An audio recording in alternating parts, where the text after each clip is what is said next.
এখন আমাদের রুটি রুজি সব খাইরা নিয়ে যাইতেছে, আমরা দিব না। আমাদের বউ বাচ্চার খাবার এখান থেকে আমরা আহরণ করি। এখানে 9 জন সিন্ডিকেট আমাদের এই রুটি রুজি, আমাদের বাচ্চাদের মুখের খাবার সব খাইরা নিয়ে যেতেছে। আমরা এটা কোনোভাবেই দিব না, আমাদের বাইরে অ্যারেস্ট করে নিয়ে যেতেছে।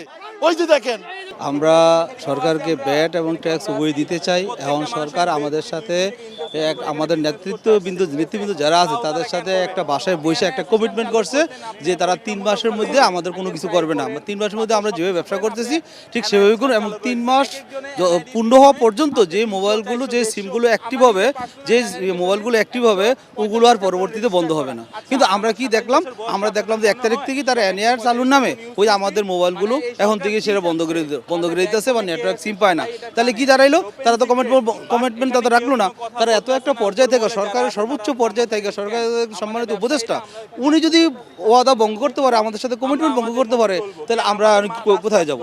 আমাদের রাস্তা ছাড়া তো কিছু নেই।